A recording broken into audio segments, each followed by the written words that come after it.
Is Ayo Dosunmu a first rounder or a second rounder? And is Quentin Grimes maybe the most underrated prospect in this entire draft? I'm Ross, this is Arturis Fan Club, and I'm wearing the same shirt as yesterday, and there's really nothing you can do about it. What's going on, guys? Thank you for watching. If you like Bulls content, if you like NBA content, make sure to hit that subscribe button, like button. Once again, I'm making videos every single day, so your support really means a lot to me. And today we're going to talk about a couple more draft prospects, continuing my draft scouting series. If you haven't checked out the other two videos, make sure to go do that. I will leave links for them in the description. We are going through all of the potential draft picks the Bulls could trade up for, or stay at pick number 38 and get in the second round. And this name has been popping up for a while, rightfully so. He's an Illinois guy. We obviously have a ton of Illinois guys out there watching this video right now, and that is Ayo Dosunmu. You guys know him. You guys have watched him. This might be a little boring for the people who are super well versed in his game, but I'm not a super big college basketball guy. I usually scout around NBA draft time. I pay attention to March Madness, obviously. I remember watching Illinois lose, unfortunately. But, it's interesting to take a look now. A couple months have passed and see what the consensus is on where he's going to go in the draft. There was a lot of hype around Dosunmu back during March Madness, during the college basketball season, and I feel like some of that has died down a little bit. I feel like his draft stock has kind of gone down. I remember him being mentioned as a mid to late first rounder, and maybe that was just the hype of the people I see talking about him because they're Illinois fans. But it definitely seems like lately I've been seeing him projected more in that early second round range. Let's take a look at his game and see what we think. So he's a big shot creating combo guard. He's not mainly a true point guard from what I've seen. And I know that that's kind of what the box he gets put into, but, well, he's a really good scorer. He creates shots for himself on ball and off ball. He's got that nice pull-up jumper, and he's got a bunch of moves to create space. He's money in the mid-range, even when he's contested. He really likes that pull-up, that one dribble pull-up jumper. And he's also good at finishing at the rim, especially in transition. He uses his length and his speed to get around guys and attack the rim. He switches well on pick and rolls and attacks drop coverage, which is something that I feel like will translate really well to the NBA, in which drop coverage is frequently used. So he's good at reading it, and then he attacks it, and he's got, you guys know it, you've seen it, he's got the clutch gene. He wants the ball in late shot clock situations, he wants the ball at the end of games, he wants to take the last shot, and I've seen him hit it many times. So he's got that gene, that aggressiveness that you really like to see from a guard.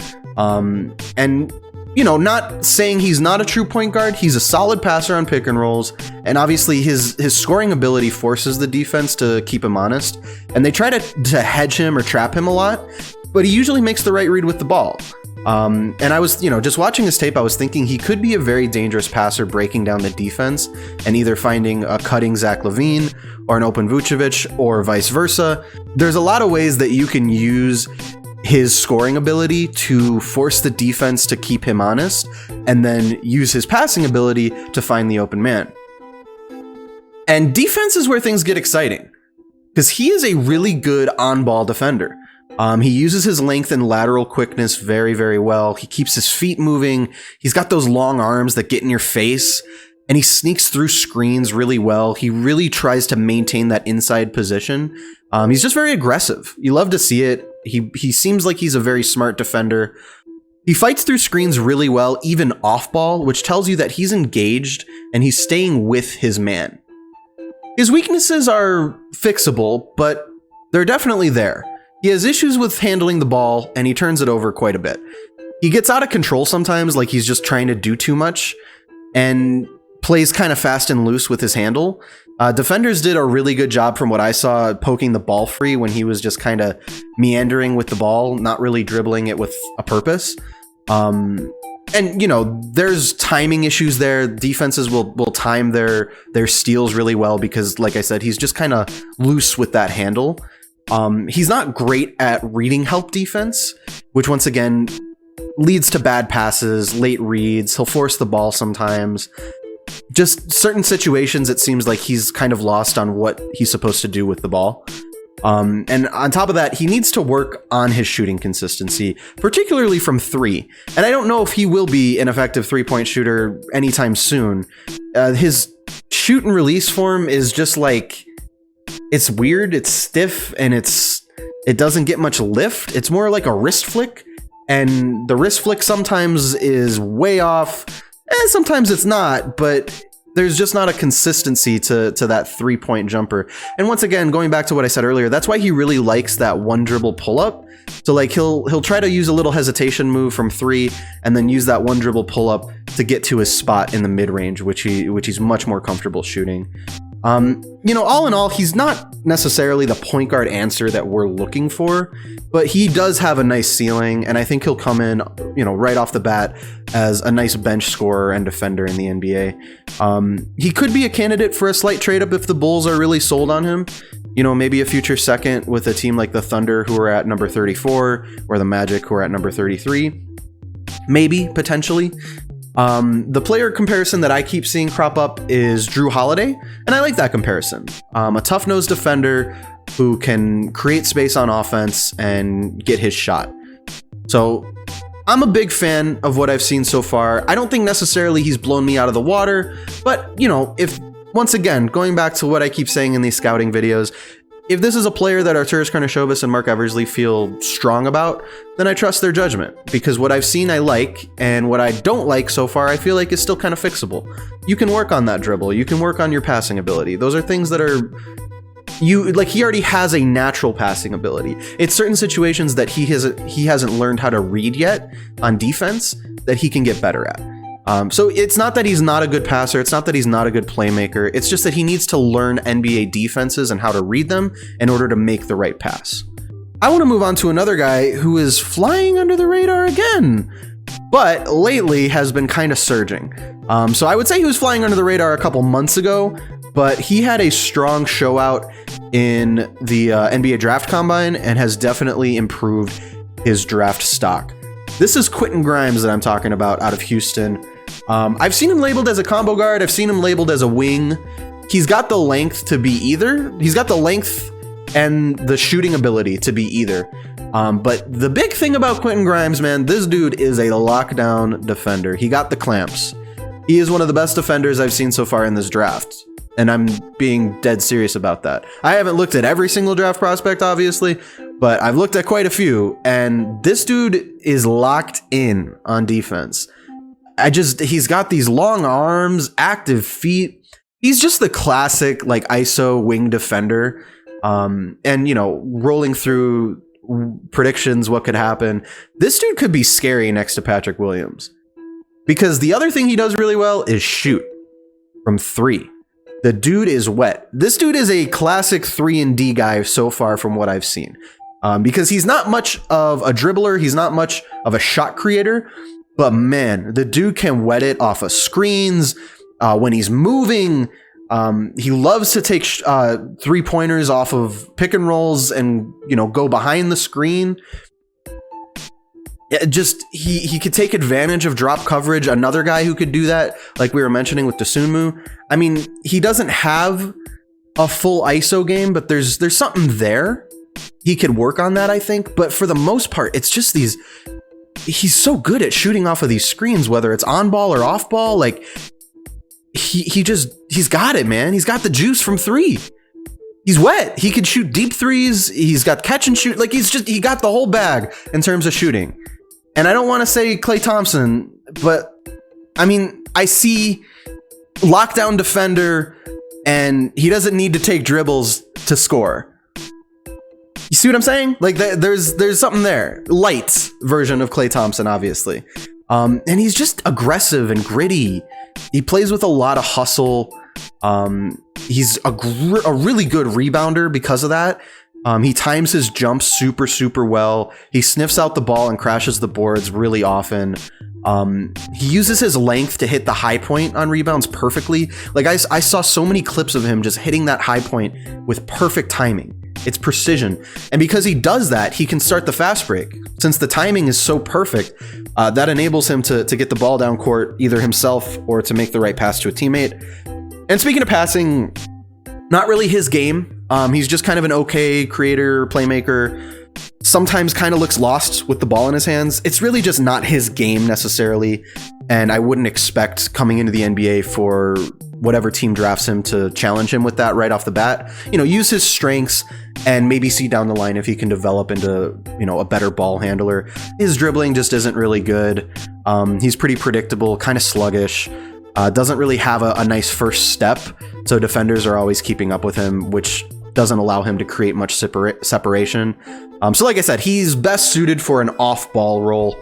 Don't see him as much of a ball handler coming into the NBA. Those things obviously change, but what an elite 3-and-D player just right off the bat. The dude can wet it from all over the court from three. Not much of a mid-range game, not much of an inside game, but all over the court from three, and a tough lockdown defender who will give guys nightmares. So I was thinking, man, you pair him next to Patrick Williams, who's not really that great of a shooter, and you can kind of complement each other's deficiencies on offense, and then on defense, you're forming a fucking wall, as Stan Van Gundy once said. I think it was Stan who said it. I forget which one said it. But yeah, man, I mean, this guy's got the juice on defense and from three. I'm impressed. I'm a fan. I like this guy a lot. And that's why I was saying, could this be one of the most underrated draft prospects in the draft this year? I think so. I feel like people are really underrating how NBA ready he can be with those skills. Because those are two things that translate immediately. If you can shoot and you can defend multiple positions, you're going to be good starting off in the NBA. You see a lot of guys who lack skill struggle coming into the NBA. A lot of tweener guys, 3-4s, they don't really fit either the 3 or the 4. And big guys who don't really have shooting ability, passing ability. They're just kind of tall and they rebound. Those guys sometimes struggle coming into the NBA. Raw athleticism obviously is something that you can't be taught. But when you already have those skills that can be taught, and you're already a pretty athletic player to start, you're just kind of built to succeed right off the bat. And Quentin Grimes, to me, is the kind of player that I think will succeed right off the bat. I don't see any problem with giving him a bench role immediately coming into his rookie season. A lot of second round guys, usually they sit on the bench the whole year. Devon Dotson for the Bulls, he didn't really play. He was an undrafted free agent, but he didn't really play this season, just garbage time minutes here and there. Quentin Grimes, on the other hand, I see this dude being a contributor right off the bat in his rookie season, because those skills, those abilities, they translate really, really well. You see a lot of guys who are good 3-point shooters come in and light up the league. And then a lot of them don't play defense, unfortunately. A lot of guards come into the league and they want to be Steph Curry. I'm going to use Trae Young as an example. Obviously, Trae Young has progressed his career at a very fast rate that none of us had really seen coming. But coming into the league, he didn't play defense really. He shot the 3 really well, and that was kind of his game. A lot of players come in and do that. Not a lot of players come in and play a 3-and-D kind of role, and they're able to be a lockdown defender while also an effective offensive weapon, rounding out your rotation. Because, like I said, he's not going to have the ball in his hands necessarily, but he can be in your rotation, and you can try to get him open for some nice looks. So the player comp that I read was Josh Hart. I really like Klay Thompson-lite. I know that sounds crazy, but I don't know. He reminds me of Klay Thompson watching his tape. The way he plays defense, the lateral movement, the aggressiveness, the shooting ability, not needing to take dribbles to get shots off of screens, just all of those things. And he's smart too with the way he moves, off ball. It's not just like he's running around. He's using those off ball screens to get open looks, and he's draining the moving threes. So I'm going to go Klay Thompson-lite because I really like what I've seen. And who knows, man, maybe this guy develops into a player like that eventually in his career. You'd love to see it. And I'd love to see the Bulls try to get him. Right now, I think he might still be available at 38, unless, he really, really, really did accelerate that draft stock at the NBA draft combine. we'll see. Another candidate maybe for a trade up to like 34, 33, where the Thunder and Magic are respectively. But for now, he might still be available at 38. One of those guys that like, if you see him falling and he's at like 35, 34, like you probably start making some calls like, hey, can we grab that pick? Because I think whoever takes this guy will be very happy about him. In terms of I've been kind of keeping a running wish list throughout these videos. I still think Miles McBride is number 1 on my wish list if we trade into the first round. I still really like Roko Prakshin. I don't want to lose sight of how much I like that guy. I think Quentin Grimes and Roko Prakshin are probably tied right now for me at 38 if they're there. It's kind of a toss-up. I'd probably still go Roko, but Quentin Grimes, man, I could end up being very wrong about and regret that decision if I were to go Roko, because the dude looks NBA ready, and the deficiencies he has are deficiencies that some players are able to just live with in spite of their other talents. Like there are plenty of players who don't have a great first step, who aren't ball handlers, who don't pass the ball necessarily, but are a part of a very well-rounded offense because of their scoring, shooting ability, and obviously their lockdown defense. Like he can pass the ball to the wide open guy. They can pass it around the horn. He's just not going to be a ball handler necessarily. So yeah, I'm going to keep Roko and Grimes right there at a tie if we stay at 38, and then Miles McBride is still my favorite if we decide to move up. Dosunmu can be maybe after Grimes and Roko, and then I think to that point we get to like the who's the other guy that I broke down in the last video? I'm already forgetting. Josh Primo, who's still a good draft prospect, but Quentin Grimes, man, watch out, he's coming for the league. If you guys like this video, if you love the Chicago Bulls, if you love basketball, make sure to hit that subscribe button. My channel's been doing really well lately, and once again, I just want to express my appreciation because I really cannot do this without you guys. And it feels great to be making the content I love for people who are enjoying it. I'd love to make this into a career one day. So if you could hit the like button, if you could leave me a comment, it helps me a lot more than you might realize. So thanks again for watching, guys, and we will talk very soon.